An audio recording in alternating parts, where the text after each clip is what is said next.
Эта история произошла давным-давно. Мне тогда было около 15 лет. В том году летом, впрочем, как и всегда на все 3 месяца летних каникул, я отправился в деревню к бабушке. Мои родители считали, что это мне пойдет на пользу. Во-первых, я помогал бабуле по хозяйству, а во-вторых, у меня там были хорошие и верные друзья, которые, в отличие от моих городских, не курили и не ругались матом. Да, жизнь в деревне мне тогда вполне была по душе. С самого утра я помогал по дому Буне, а потом ближе к обеду она отпускала меня погулять. К моим ребятам, Паше, Сане и Коле. Днем, когда солнце испепеляло все вокруг, мы старались провести на пляже у реки. А вечер вместе с другими пацанами из нашей деревни собирались на лавочке. Я имел небольшое преимущество в том, что умел играть на гитаре. И вечером с удовольствием учил ребят правильно зажимать лады и извлекать красивые звуки из этого инструмента. У моих друзей это неплохо получалось. А ближе к 11 часам вечера мы расходились по домам. Вышло так, что дом моей бабульки располагался на окраине села. И возле него была хорошая добротная лавочка с ярким освещением от фонаря, который стоял рядом. И еще дед его там повесил при жизни. Его свет освещал не только нашу калитку и ворота, а также захватывал часть улицы.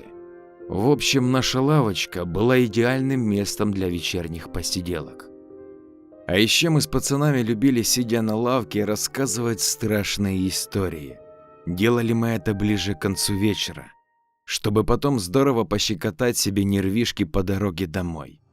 Но мне было все равно, так как я сразу заходил во двор. А вот ребята по дороге домой получали дозу адреналина, так как после наших рассказов на ночь любой хруст или стук воспринимался с опаской или настороженностью. Особенно страшным был отрезок дороги на развилке. В том месте они расходились по сторонам. Паша шел налево в сторону центра села, а Коля и Санек направо, в сторону выезда. Страха и интриги придавало еще то, что на этом месте стоял старый деревянный дом с небольшим сарайчиком и огородом, покосившиеся окна без стекол, заросший двор и старая черепица, которая то и дело разваливалась от старости и, падая на пол, издавала пробирающие до костей звуки, от которых пятая точка исчезала полностью. И весь этот миг заставлял не смотреть даже днем в сторону этого двора. В нем ранее жила старушка баба Маша, но в прошлом году она умерла. А дом так и остался пустовать и разваливаться. Ее родственникам он просто стал не нужен. По селу ходили слухи, что он был выставлен на продажу, но покупатели не спешили его приобретать. И вокруг него начали обрастать различные слухи и легенды. А мы же с ребятами любили ими щекотать себе нервы. Повторюсь, что мне было не страшно, так как мой дом был прямо возле лавочки, а мои ребята потом со страхом разбегались на этой развилке. На следующий день, купаясь на речке, они высмеивали друг друга и спорили о том, кто из них сорвался с развилки первый. Так и продолжалось какое-то время. Как сейчас помню тот день. Я проснулся от того, что бабушка ходила по дому и что-то громко ворчала себе под нос. Я открыл глаза и сказал: «Доброе утро, Бунечка, что случилось?» Доброе, Андрюшенька. Ой, а может и не сильно-то и доброе. В чем дело?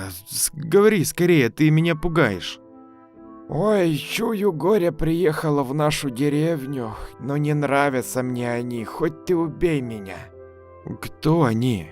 Да соседи эти новые. Мы с моей подругой Дусей как раз шли с магазина, когда увидели, как к дому покойной бабы Маши подъехал этот грузовик с прицепом, а потом из него грузчики начали выгружать вещи. Но самое странное — это те люди, которые туда приехали. О, круто, теперь мои пацаны не будут бояться ходить домой. А в чем странность тех людей? Андрюшенька, внучек, Я целую жизнь прожила в этой деревне и говорю, что у меня есть чуйка о том, что эти люди недобрые и принесут нашему селу большую беду. Бабушка, ты как всегда себя накручиваешь, но люди как люди. Обживутся со временем, познакомятся с нашими жильцами и все наладится. Успокаивал я бабушку. Ну вот сам их увидишь и поймешь, что я права. Ладно, вставай, иди позавтракай, а потом поможешь мне закрывать помидоры. После чего я встал, умылся, позавтракал и помог бабульке с помидорами. Где-то через пару часов мы управились, и я на своем велосипеде поехал на речку, где должен был встретиться со своими пацанами. Когда я проезжал этот дом, то машины уже не было, но прямо возле ворот стоял огромный мужик, весь в наколках. Он курил и смотрел в мою сторону пронизывающим как рентген взглядом. От его сканирования у меня аж мурашки пробежали по телу, так как взгляд был очень странным и нес в себе что-то пугающее. Увидев это, я что есть силы нажал на педали и быстро скрылся из виду. Приехав на речку, я рассказал все ребятам. Сначала я поведал им о том, что в доме бабы Маши теперь живут люди, и им теперь не страшно будет вечером возвращаться с лавочки домой. А потом сообщил мнение моей бабушки об этих новых жильцах и рассказал о моей встрече с этим типом. На что Пашка сказал: Ой, Андрюха, как говорят, от тюрьмы и от суммы не зарекайся. Поэтому даже если он сидел, то ничего страшного. А если он крепкий мужик, то тем более нужен будет нашему местному колхозу, так как там не хватает рабочих рук. Те люди, которые после отсидки чаще всего работают гораздо усерднее, чем другие. Поэтому не переживай. Да, Андрюха, Паша прав, так как нам раньше было гораздо страшнее после твоих страшилок проходить мимо этого заброшенного дома. А теперь там живут люди, и неважно, какие они. В любом случае, это лучше, чем пустой двор, добавил второй мой друг Саня. Полностью согласен с пацанами, теперь нам не будет страшна та развилка. Ну ладно, идем купаться. Радостно сказал еще один мой друг Коля, и мы с разгона побежали по крутому спуску к реке. А потом, окунувшись, начали играть в водные латки. После этого дня прошло около 2 недель. Моя бабушка не изменила своего мнения и настороженно относилась к нашим новым соседям. Она мне рассказывала, что эта семья приехала из райцентра, а тот мужик действительно был после отсидки. Под одной крышей с ним жила женщина, с которой он познакомился, еще находясь в тюрьме. Она на тот момент уже имела дочь от первого брака и была в разводе. В общем, он взял ее уже с взрослой дочкой. На вид этой девочке было около 17-18 лет, и она имела проблемы с развитием. Этот мужик и женщина стояли на учете в центре занятости, но с работой пока им не везло. Они днями не выходили из дома. Лишь иногда были слышны странные звуки, похожие то ли на крик, то ли на плач. Наш сельский голова приходил на беседу к этому мужику с целью предложить ему работу в нашем колхозе, но точного ответа от него не получил. После беседы сельский голова сообщил, что тот человек ему показался очень странным, и он рекомендовал всем жителям нашего села быть с этой семейкой крайне осторожными, так как непонятно было, чего от них ожидать. Голова передал свои подозрения нашему местному участковому, который обслуживал кроме нашего села еще таких 3, но видать ему просто было не до этого. И он не приехал к нам ни разу для проверки данного персонажа. Но нам с пацанами в принципе было все равно, лишь бы этот дом не пустовал. Тогда мы не понимали, что эта тишина для нас несет и чего будет нам стоить. В тот день еще на реке я сообщил своим друзьям, что подобрал на гитаре новую песню и готов ее сегодня вечером исполнить, а также научить играть других. Ребята одобрили мое предложение и не могли дождаться вечера, чтобы услышать исполнение этой песни. Вечером я вынес гитару и исполнил на ней этот трек. Пацаны слушали как завороженные.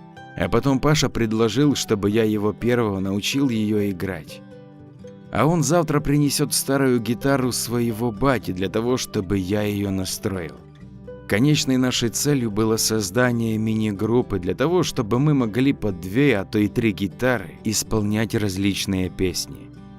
Я одобрил это решение и начал показывать Пашке аккорды и тонкости специального боя и перебора, так как играть эту песню надо было 2 ритмами. Паша имел хорошие способности к музыке и быстро схватывал мои уроки. А Коля и Саня также смотрели, пытались понять все тонкости игры на гитаре. Вечер пролетел незаметно, и ребята были рады. С приподнятым настроением и с мыслями о нашей музыкальной группе они отправились по домам. Утро следующего дня наступило с того, что к нам домой пришли родители Пашки. Его мама плакала, а папа курил одну сигарету за другой. Они что-то громко обсуждали с моей бабушкой. На этот шум я заспанный и прямо в трусах вышел во двор. Увидев меня, мама Пашки подбежала и со слезами на глазах начала говорить. «Андрюша, скажи, во сколько вы разошлись, и не собирался ли Пашка с ребятами куда-либо?» Да никуда они не собирались. Разошлись мы около половины 11 вечера, и ребята, как обычно, втроем пошли домой, а я пошел спать. А что случилось? Настороженно заиканием сказал я. На что мама Пашки еще сильнее заплакала, а его отец вытащил сигарету со рта и сказал: Паша пропал. Коля и Саша сказали, что они, как обычно, попрощались на этой развилке, после чего Паша пошел в сторону центра, а они пошли домой. Что было с Пашей потом, никто из них не знает, и как я понимаю, что и ты ничего нового сказать не можешь. Да ничего не предвещало беды, я их учил играть на гитаре, а Пашка еще сегодня собирался принести вашу старую гитару для настройки. Мы ничего не планировали, и я даже предположить не могу, куда он мог пропасть. После чего родные Пашки ушли, а мы с бабушкой пошли завтракать. После услышанного кушать мне никак не хотелось, но бабушка уговаривала меня поесть. К тому же она приговаривала: «Ой, Андрюшенька, не нравятся мне эти соседи. Как бы они не были причастны к исчезновению Паши. Ой, внучек, ты поосторожнее там, хорошо?» Я, попивая чай дрожащими руками, держа кружку, ответил: «Хорошо, бабуль, не переживай. Я же на велике езжу, а вечером ко мне сюда ребята приходят, поэтому не беспокойся». После исчезновения Паши прошло около месяца, но никаких следов не нашли. Приезжал наш местный участковый и проводил опрос свидетелей, в том числе и меня, но никаких новых данных от нас он не получил. Также бабушка говорила, что он пытался пообщаться с этим мужиком из того дома на развилке, но к нему вышла его жена и сообщила, что мужик в райцентре в поисках работы, и участковый уехал ни с чем. Да и по нему было видно, что он устал разрываться на 4 села, и исчезновение Пашки участковому было по барабану. Да и приехал он лишь для галочки и отчета в райуправление.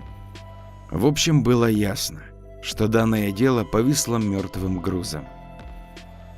Целый месяц Колю и Саню родители не выпускали вечером из дома. Мы лишь виделись с ними на речке.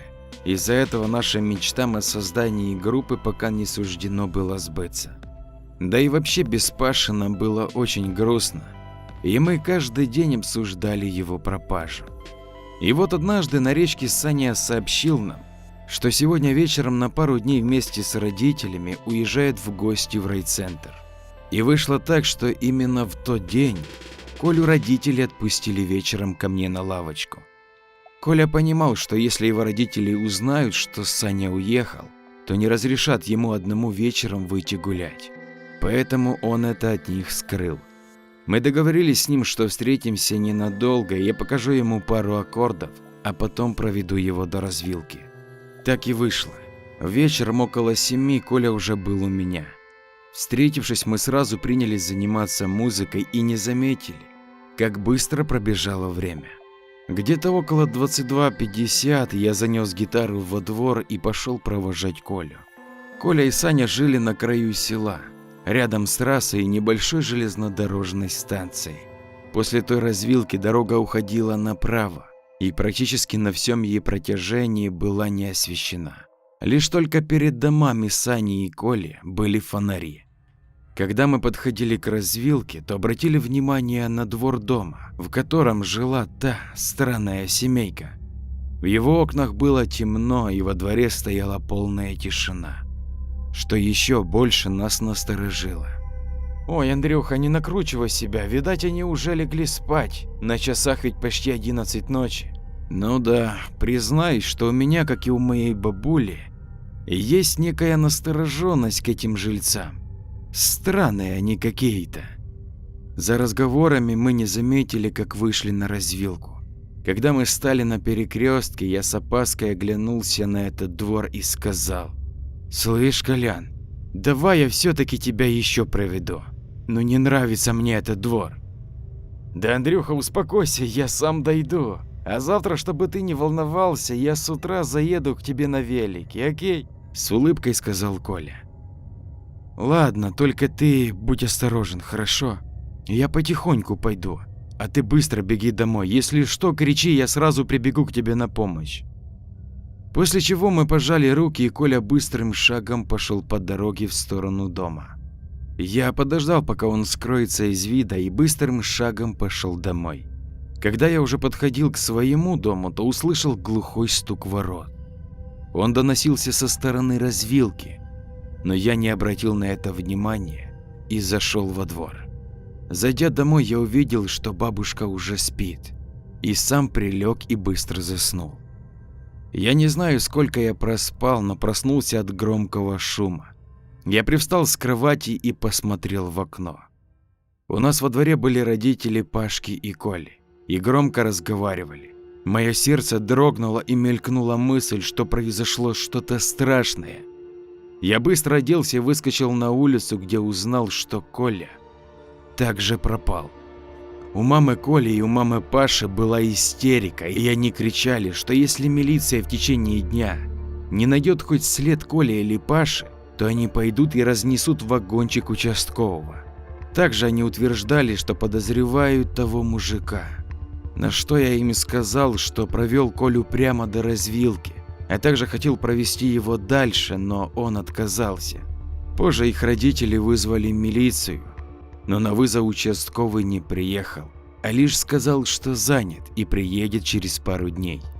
В итоге возле нашего двора собралось все взрослое поколение нашего села, и они всей гурьбой пошли к дому на развилке. Я тоже хотел пойти с ними, но бабушка строго мне приказала никуда не выходить из дома, закрыть дверь изнутри на щеколду и ждать ее. Я сидел дома и терялся в своих мыслях и догадках и не мог понять, куда подевались два моих лучших друга. Где-то через час я услышал громкий лай собак и крик, а потом послышался громкий треск, похож на звук горения. После пришла бабушка. На ней не было лица, и ее всю трясло. Она обняла меня и заплакала. На мои вопросы, что произошло и почему она плачет, она сразу не ответила. Лишь потом, когда она накапала себе сердечных капель и выпила их, то присела на кровать и рассказала мне следующее. В общем, они всем селом пришли к тому дому на развилке и начали вызывать этих соседей выйти, но никто не вышел. После чего мужики выломали ворота, и они зашли внутрь. Когда люди оказались во дворе, то двое мужиков зашли в сарай и закричали. Туда сразу рынулась вся толпа. То, что они увидели там, привело их в ужас. В сарае сидела прикованная на цепи, как собака, приемная дочка этого мужика. У ее ног была грязная миска с чем-то наподобие супа. Она брала маленькую ложечку и кормила ей два безногих тела Паши и Коли. Оба тела были как засушенные, глаза и рты трупов ребят были открыты, а в них была видна запекшаяся кровь. Эта девочка заливала им в рот суп и спокойно разговаривала с ними. Когда один мужик спросил у нее, что происходит и кто это сделал с ребятами, то она спокойно ему ответила, что это папа ей принес двух новых куколок, неваляшек. Она уточнила, что сначала он принес ей одну, а потом другую, и теперь ей не скучно. Мамы Паши и Коля в истерике припали к телам, потом их еле удалось оторвать от тел мальчиков. После чего весь народ рванул к дому. Заглянув в окна, они увидели, что этот мужик со своей женой забаррикадировались внутри и на все призывы выйти никак не реагировали. Люди поняли, что ждать быстрой реакции от милиции не стоит, и решили совершить самосуд. Отцы погибших ребят сказали при всех, что берут всю вину на себя, после чего взяли несколько канистр бензина, облили, а потом подожгли этот злочастный дом. На все село был слышен страшный предсмертный крик этого мужика и его жены, а потом они заживо сгорели там. Моя бабуля воспользовалась моментом и, посоветовавшись с женщинами, они отвязали эту больную девочку. Когда они ее отвязывали, то увидели, что живот этой девчонки округленный, и она беременная. На их вопрос, кто с ней это сделал, она ответила, что это еще давно, перед приездом в село. Ее папа с ней играл в игру, а потом у нее начал расти живот. Женщины скинулись деньгами кто сколько может, а потом быстро под шумок отвели эту девчонку на станцию. Время было как раз перед прибытием питерского поезда. На вокзале они накормили ее, а потом посадили на поезд, и она уехала навсегда. Ну что ж, вот и подошла к концу очередная история, на которую было потрачено вагон времени. Надеюсь на вашу поддержку в виде подписки и комментария. Ну а если еще и поделитесь со своим другом, то цены вам нет. Для вас это 20 секунд потраченного времени, а для канала это как-никак продвижение. Кто же, как не вы? Всем хорошего настроения и до скорых историй. С любовью и уважением, ваш Андрей.